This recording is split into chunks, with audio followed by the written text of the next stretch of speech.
Welcome back.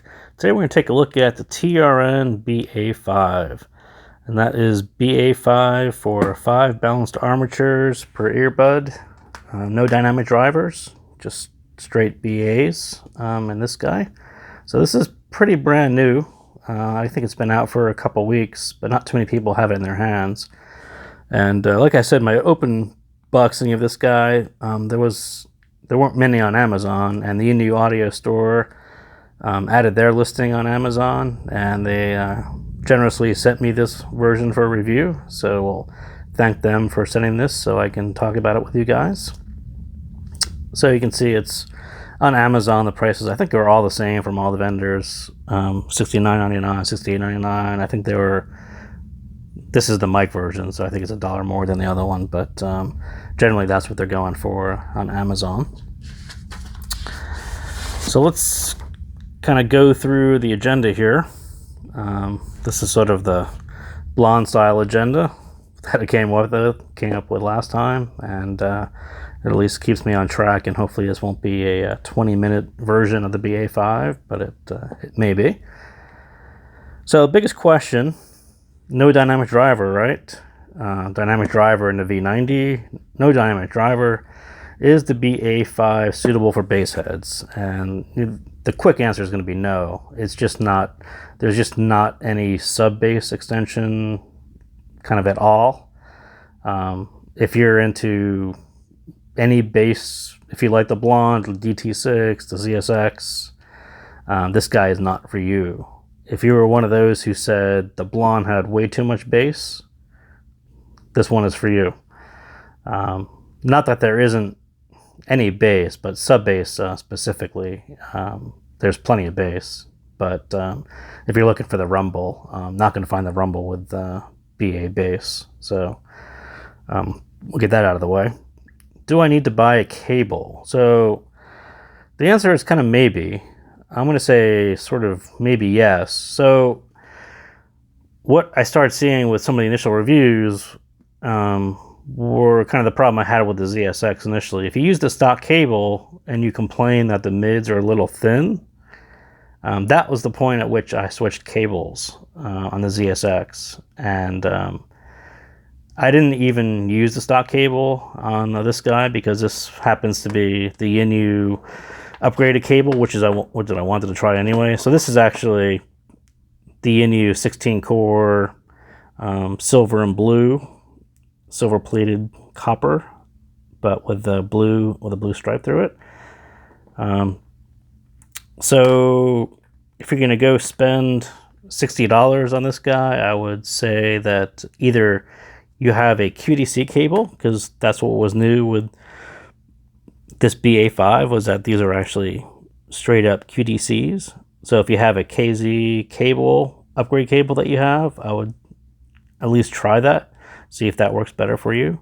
I think I got it, played a song, switched cables to pure copper, didn't like it, and then switched back. So I haven't really, this is essentially how I've been listening to it for a few days since I've had it. So that's a big maybe.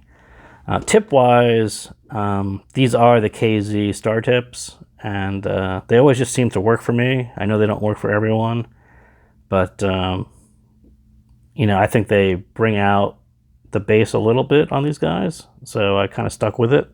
I get good fit, so I stuck with those as well, and not the ones that come from TRN.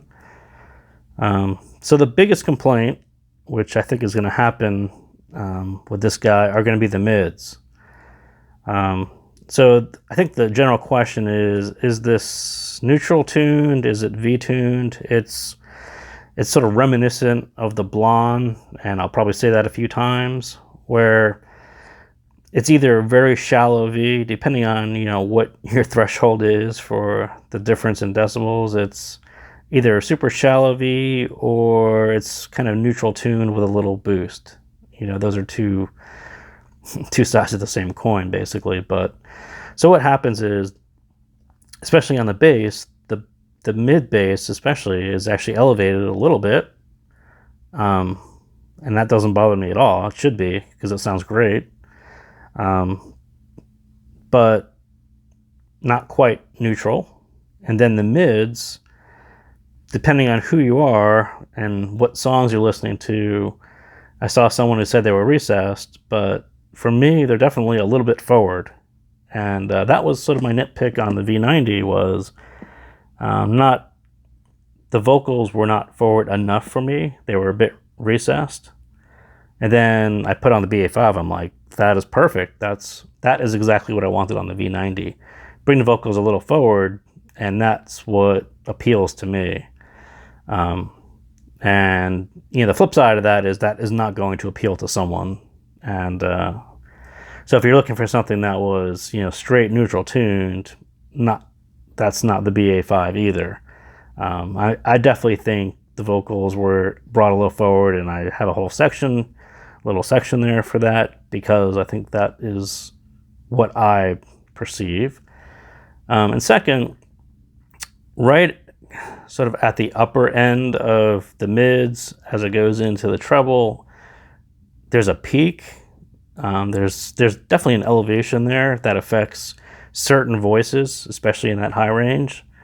And I think, again, depending on what your music, it's sort of hard to find it, but you will find it. And so I think someone will complain about that as well. Like, why do you need that peak? And I think I understand why that peak is there, why it doesn't necessarily sound good on vocals, but on instruments, it's a lot less noticeable. And I think that was just, maybe it was a tuning design decision where, an instrument going from the lower ranges all the way through the top to maintain that coherency, that was brought a little forward just to make it all mesh with the treble, more coherent. Sort of what everyone liked about the Blon. That's sort of what you get here on instruments. And I think maybe the side effect was that there's definitely a peak there, and it definitely affects high female vocals. But hard to say without, I didn't tune it, but there's definitely something there, and someone will complain about it. So I thought I would point that out. So let's talk about the mids first, because we were just talking about it. So these two songs, Tori Amos's Cornflake Girl, the alternative version, and Kate Bush Cloud Busting, two of my favorite songs, yet I've never put them on a playlist for any earphone at all, ever, because they always sound small and recessed. And you try them on the BA5, and suddenly they're big and open and forward. And I'm like, yeah, that's exactly what I wanted to hear out of those songs on an earphone. The converse of that is someone's going to complain that they don't sound natural or as they were recorded and mastered, and I understand that as well. But I will point out that there's going to be certain songs that you're going to listen to where the mids are way more forward than you would think. Even if you love the tuning on the V90, it's not the same on the BA5, especially in that mid section. And so I love these two songs on the BA5 because they were brought forward and open. And there's Tori Amos's guitar, is piano, Kate Bush, I think, is violins. So you get all these soaring strings, all these things that you couldn't really hear on a Blon or a ZSX. They were kind of hidden in the background. Now they're big and open on the BA5, and it sounds amazing. So that's sort of the consequence of bringing the mids forward, was those two now sound awesome. But we'll see how that goes with everyone else's opinion. So the good, and we'll kind of start with two that I think pointed out on the Blon. So Jeff Cascaro, song starts off with a really funky bass. And again, this guy's got plenty of bass in that range. The mid bass is perfectly fine. Elevate it a little bit, throw on a cable and tips. You're gonna have to think twice when you listen to that song, whether you're listening to it, on the Blon with different tips or on a pure BA5. The bass is actually that good, that convincing. There's none of this drum machine, shallow bass. It's kind of full mid bass. It's surprising. So like I said on the Blon, so listen to that. So the bass starts, and then you'll hear the drum, the snare drum. And what did I say about that on the Blon was I wish it was a little sharper. So now you have the sharper drum, right? So the BA5 on instruments kind of blows me away. And it's that little bit. The first time you hear it, you're like, wow, that is different than the Blon. It's very sharp. Everything I wanted to hear on the drum on the Blon kind of comes through on the BA5. And then his voice kind of kicks in. I said he's got this deep, rich voice.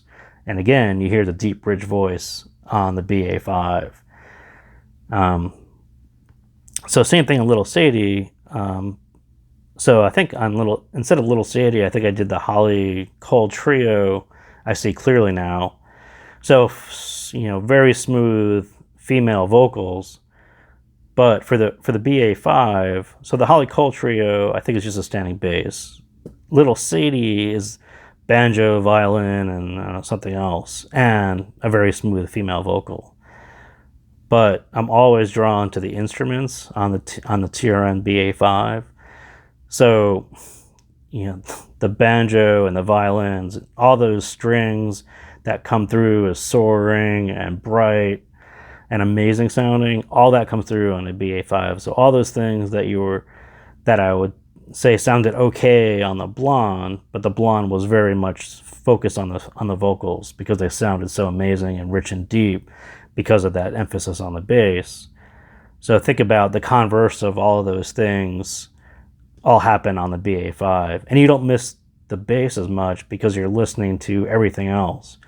And I found myself basically, so this is probably the first, lighter bass, not bass head earphone where I didn't really mind it because there's plenty of bass there to get you through without ever missing it or noticing it. But then you hear all the strings and you're like, okay, there's a trade-off there, and I'm willing to accept that trade-off because it sounds so good on the strings, and I don't really have anything else that sounds that good. So Little Sadie, Crooked Still, that's that. So those are the two that I would say kind of crossed over from the Blon, where they're sort of equally good in different ways.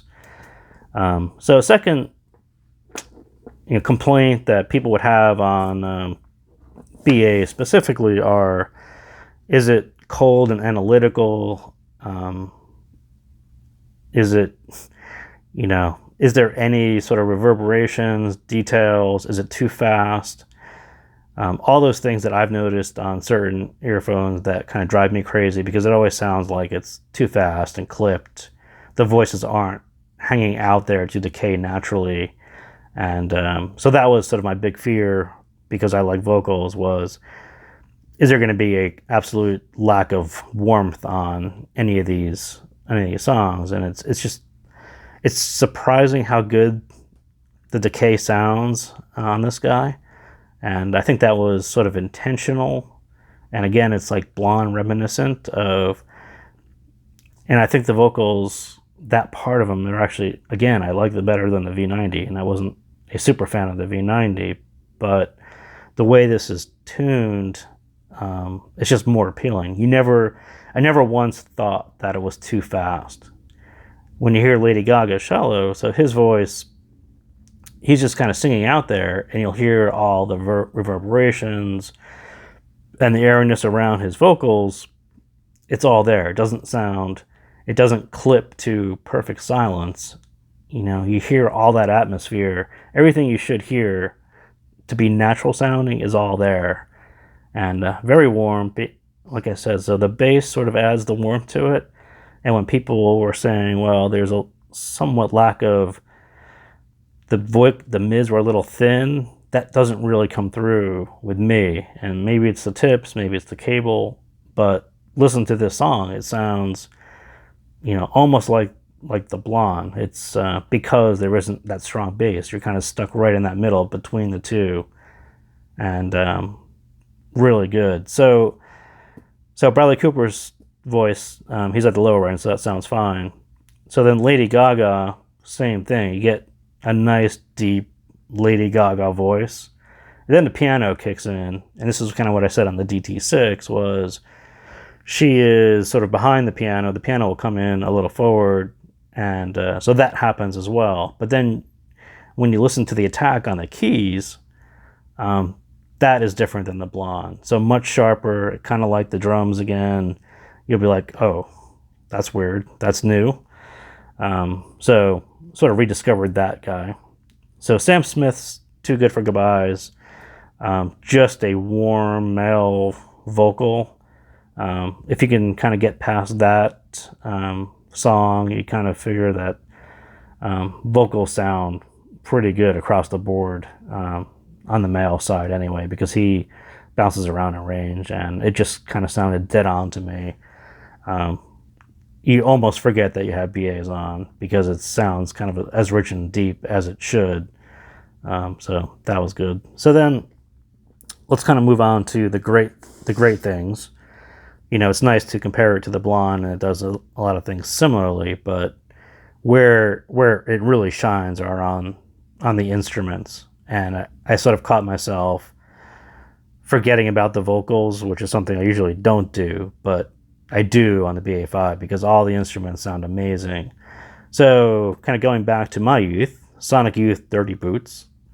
You should listen to any band from your past, normal guitar, bass, drum, singer, band, and listen to the instruments on the BA5 or on a BA or anything that's got a really great treble. And yeah, it's like kind of rediscovering all those songs that are usually not in my playlist.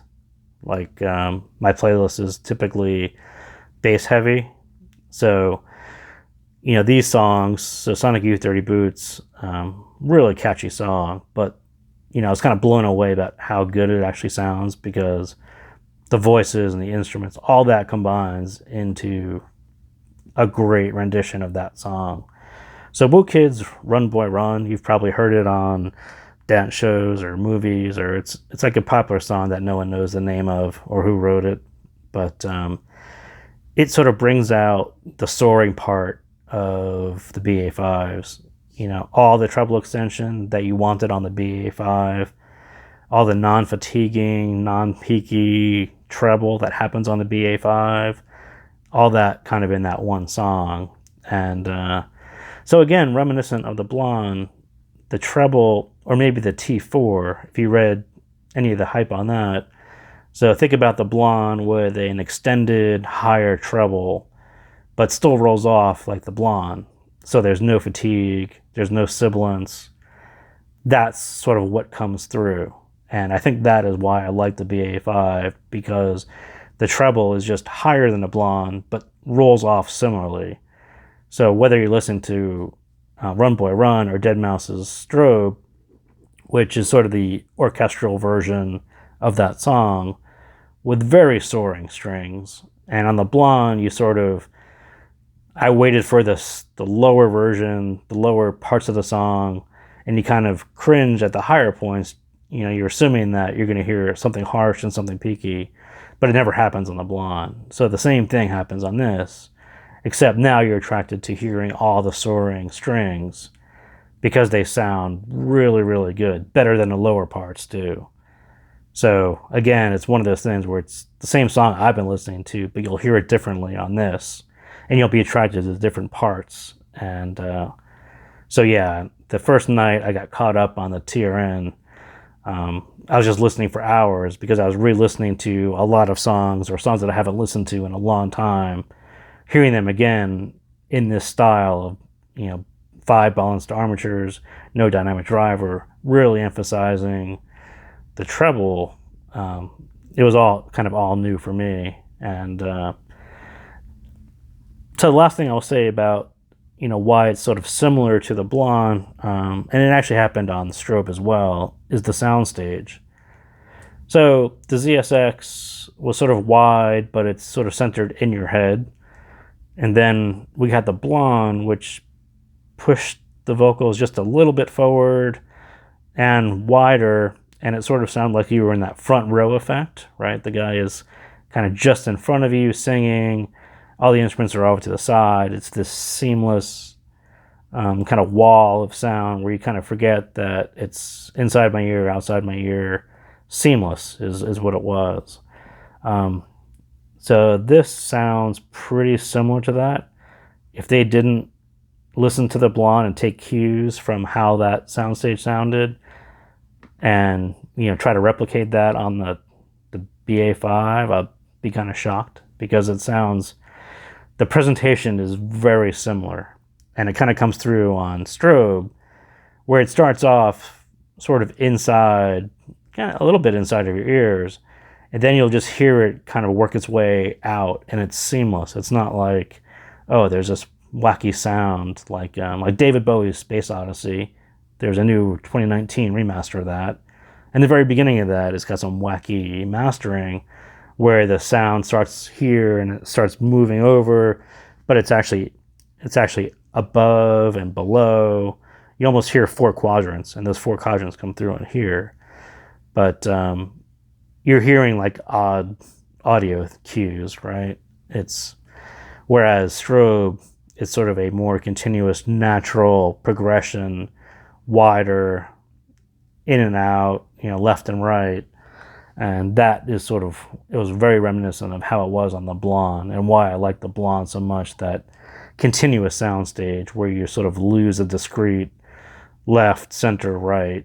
It's just all big one wall of sound. So, and that was one of my big nitpicks on the V92, was that the soundstage wasn't nearly as wide as it really should have been. And so maybe it's this vent. It is open to the drivers, so don't get any water in there. Maybe that vent helps with that soundstage. Maybe it's just the tuning. Whatever it is, it sort of fixed everything I didn't like on the V90. And now you end up with something that's reminiscent of the Blon. A lot of the things that I liked on the Blon, but sort of flipped on the instruments versus the vocals. So still listening to music I haven't listened to in a while. But I think that's about it. Thanks for watching. Thank you for subscribing. Everyone in the last few months, been a ton of good support there. So if you got a comment, ask me. I'll try to answer. And otherwise, we'll see you next time.